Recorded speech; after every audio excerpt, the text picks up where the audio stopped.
Bersama Romo Aan. Romo, aku punya pertanyaan. Katanya aku sesat nih, Romo. Karena aku bilang bahwa keselamatan ada di luar agama Kristen. Gimana menurut Romo? Menurut gereja Katolik justru keselamatan itu sekarang sudah ada di luar gereja. Mau orang Islam, orang Buddha, Katolik, Hindu, Tao, Konghucu, Kristen. Semua manusia yang ada di dunia ini sudah diselamatkan.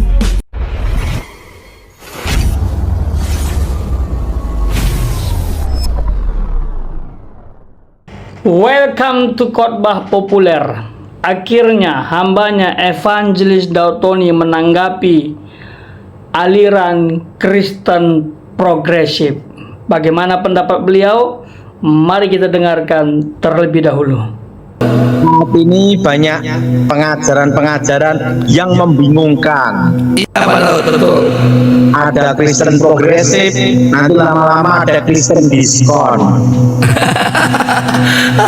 Kristen diskon. Nanti ada Kristen summering, repot nanti. Nanti ada Kristen agresif juga Pak. Ada progresif, ada agresif, ada posesif. Nah, ada satu pelajaran yang harus Thomas pelajari. Iya Pak Daud. Apa Pak Daud? Segala sesuatu itu yang penting kembali ke dasar. Yes. Rumah sebagus apapun tidak ada pondasi dasar, kena angin atau kena goncangan ambruk. Nah, makanya yang penting itu kita ini kembali ke dasar. Betul, kembali ke dasar Pak Daud ya. Dasar yang kuat, dasar yang teguh. Betul Pak Daud. Nah, pertama bahwa Yeshua HaMashiach, Ya. Elohim sejati, Elohim dan sejati, manusia sejati. Manusia sejati. Ya. Dan dia adalah Elohim sendiri Yes. yang jadi manusia. Yes. Satu. Pribadi kedua. Pribadi kedua. Ya. Karena ada 3 pribadi di sini. Ya. 3 oknum. Apa Mas? 3 oknum Pak. 3 pribadi. 3 oknum, yaitu Bapa, Putra, Roh, Roh Kudus, Bapa, Putra, dan Roh Kudus. dan Yesus setara dengan Bapa. Yesus setara dengan Bapa. Nah, kenapa?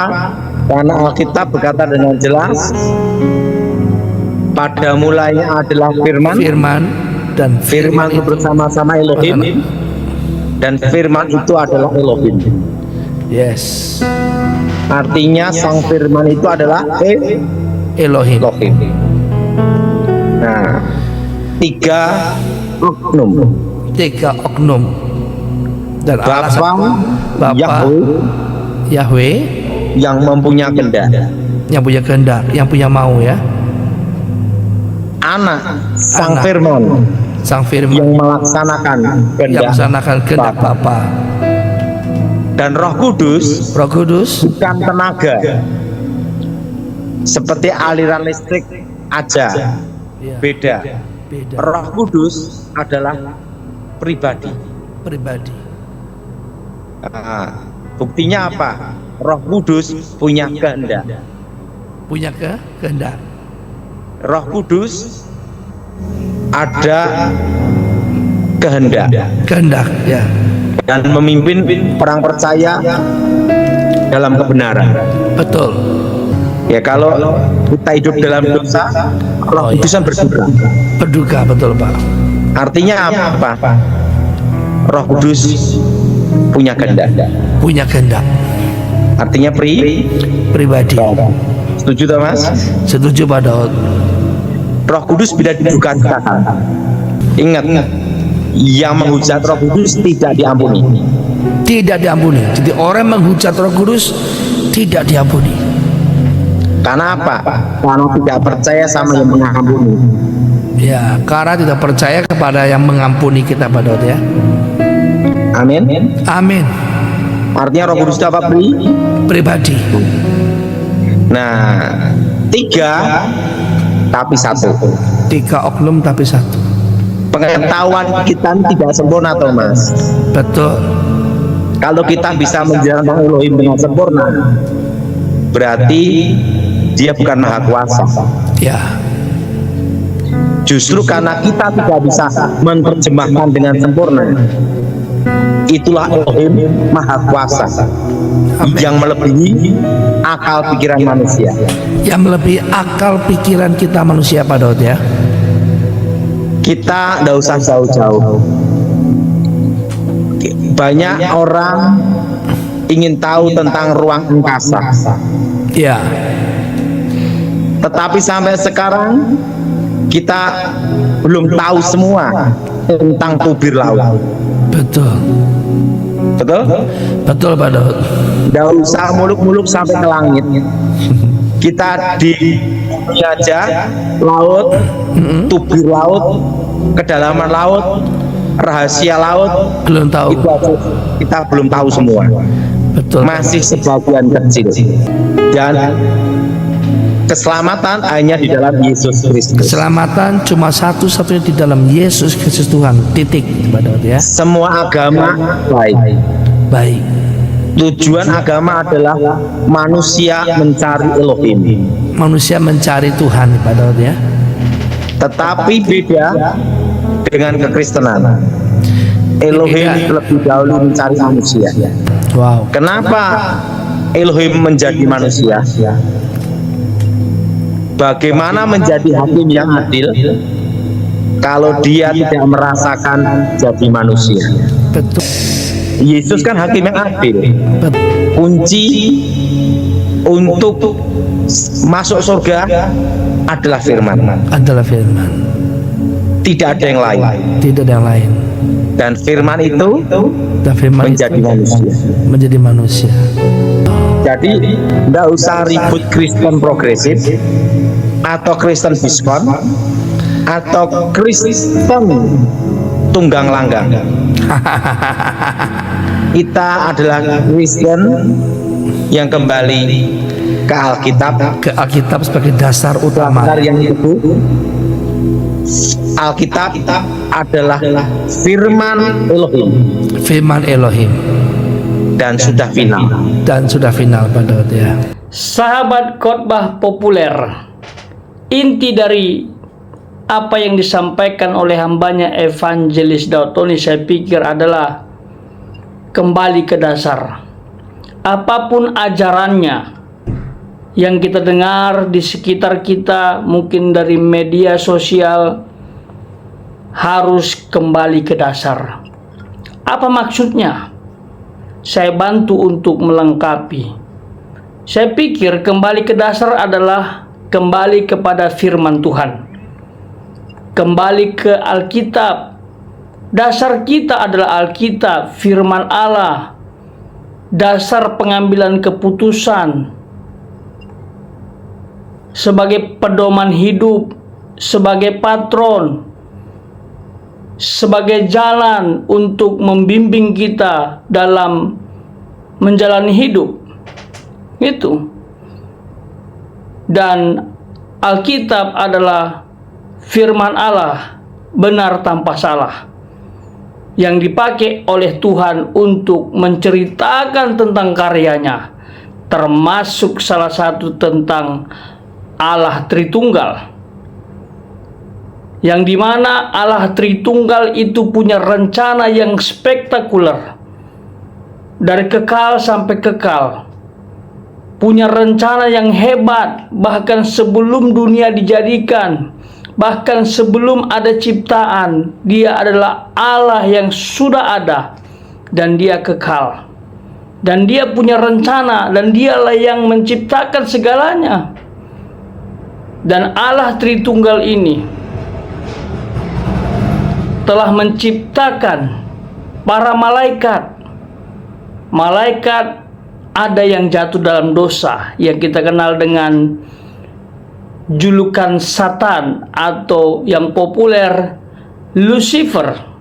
Berontak ingin seperti Allah, akhirnya Tuhan buang dari sorga dan ikut sepertiga malaikat dengannya, memberontak juga.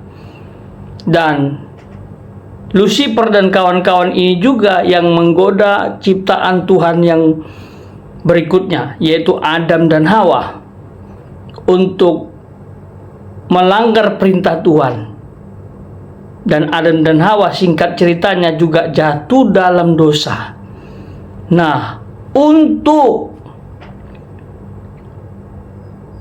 memulihkan keadaan Adam dan Hawa yang telah berdosa, yang telah kehilangan kemuliaan Allah, dan yang telah mengalami kematian, baik rohani, jasmani, dan jiwani, Allah berinisiatif menjadi manusia. Ini.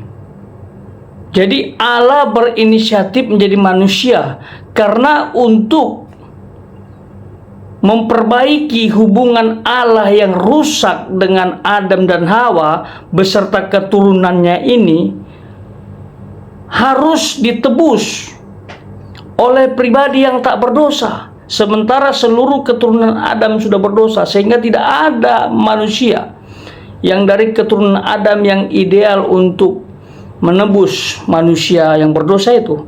Sehingga hanya Allah yang bisa memenuhi itu. Makanya Allah menjadi manusia. Itu. Dan disimpulkan melalui Allah menjadi manusia ini, dia mati di salib, dia bangkit naik ke surga, dan akan datang menjemput orang percaya.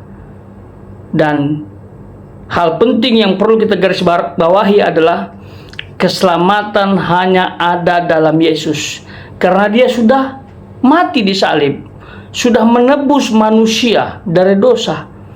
Tetapi bermanfaat bagi mereka yang percaya, yang menyerahkan hidupnya kepada Tuhan. Kalau nggak percaya, tidak akan diselamatkan. Dengan kata lain, keselamatan hanya ada dalam Yesus. Terkait dengan Kristen progresif tadi, Pastor Brian dan Given yang sering berkoar-koar di media sosial menyampaikan ada keselamatan di luar Yesus, ini masalah besar. Mereka nggak kembali ke dasar. Mereka keluar dari dasar. Itu. Sekalipun satu sisi mereka sampaikan bahwa keselamatan dalam Yesus. Kami percaya Yesus satu-satunya juru selamat. Tapi kok ada keselamatan di luar Yesus? Atau ada orang yang tanpa terima Yesus, tanpa percaya Yesus, asal perbuatannya baik, diselamatkan. Nah itu, masalah kan? Bertentangan dengan ayat-ayat Alkitab bahwa keselamatan hanya ada dalam Yesus. Saya sudah sampaikan dalam video-video sebelumnya ayat-ayat yang ada dalam Alkitab yang mendukung gagasan bahwa keselamatan hanya ada dalam Yesus. Bagi sahabat yang ingin dengar, link saya taruh di deskripsi video. Ya, banyak ayat-ayat, dan saya pikir apa yang sudah saya sampaikan itu masuk di akal karena pengembangan dari ayat-ayat Alkitab. Bagi saya, kalau ada keselamatan di luar Yesus dan kita percaya, itu sama saja sedang mengkhianati penyaliban Kristus, pengorbanannya di salib. Untuk apa dia datang ke dunia? Untuk apa dia mati di salib? Untuk apa dia menebus dosa? Kalau toh ada keselamatan di luar Yesus, kalau toh orang bisa diselamatkan tanpa Yesus. Dia datang ke dunia karena untuk itu, yaitu menyelamatkan manusia dari dosa-dosanya. Itu. Jadi jangan main-main. Kembali ke Alkitab, kembali ke dasar, supaya kita tidak terlalu jauh. Ya. Tapi sekali lagi, memang hati-hati jangan sampai kita menghakimi dan menjatuhkan orang lain secara berlebihan. Ya, singgung saja ayat Alkitab dan kembalilah ke ayat ini. Seperti itu jauh lebih baik. Ya, buat saudara-saudaraku yang bukan Kristen, kami sedang tidak bertengkar. Ya, kami bukan sedang ribut. Ya, kami hanya ingin mengajak teman-teman saudara-saudara kami yang sesama Kristen untuk kembali ke Alkitab. Ya, mungkin mereka salah belajar. Ya, mungkin mereka salah menafsir. Karena penafsiran yang terbaik adalah dari Alkitab itu sendiri untuk menjawab setiap pertanyaan. Saya pikir ini saja yang bisa saya tambahkan. Tuhan memberkati kita semua.